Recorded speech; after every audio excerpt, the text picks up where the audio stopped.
do a little first look this morning. Yeah. So from the people who brought us Labyrinth, there is now the Dark Crystal adventure game. It's not, similar size hardcover. Looks good.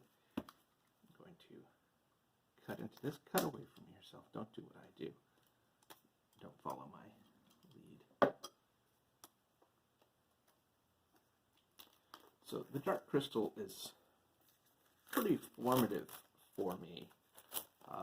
It's a film that I saw in the theater as a kid and really blew my mind.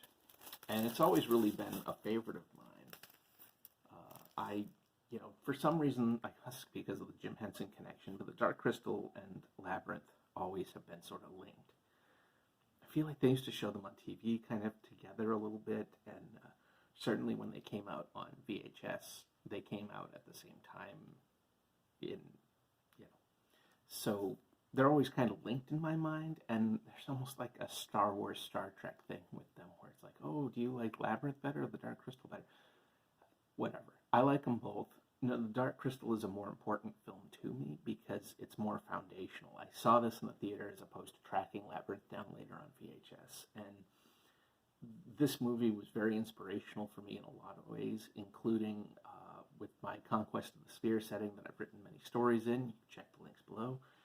A lot about the fantasy world of this really captured my mind because it's so sort of extreme.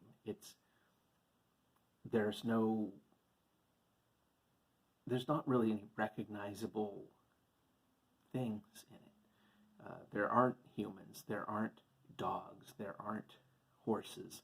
There's a whole ecosystem of this world that is non-Earth.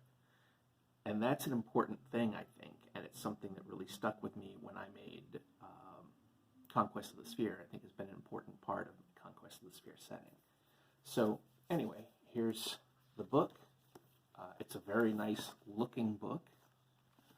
It feels good. It's hardcover. I like that it does not have the cutout for the dice that the Labyrinth book had. It's an interesting idea, but I don't like it, and I'm glad that they didn't do it for this second book.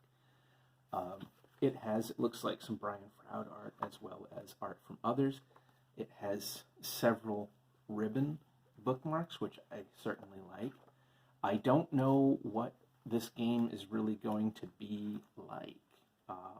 Now with Labyrinth, it made a lot of sense. It actually looks like this may have a similar style where each two-page spread seems to be like an encounter or something.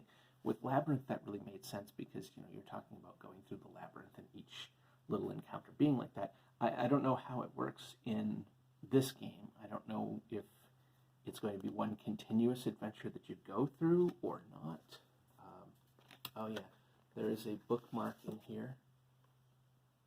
It looks like it has like sort of a cheat sheet for rules and experience and stuff like that. So that's nice. I like this little folder on the back cover. It's a very nice physical book, which I like. Oh yeah, and I really like the cover on the inside here. And it looks like it's got a map on the inside cover with some information on the map. So anyway, that's my first look. Obviously I haven't read it. Yeah, it's got some pictures in the back. That's fine. And if you haven't seen the Netflix series, I thought the Netflix series did a really fantastic job of updating a lot of stuff and doing. It's one of the rare ways to do a prequel in a way that doesn't suck, because prequels, generally speaking, are terrible. So anyway, that's my first look at this Dark Crystal thing. I'm sure I will read it and give a review at some point coming up on the blog. Anyway, it sounds like a large vehicle is about to move by my place, so it's a good time to wrap this little first look up. So check it out, and I'll see you the next time.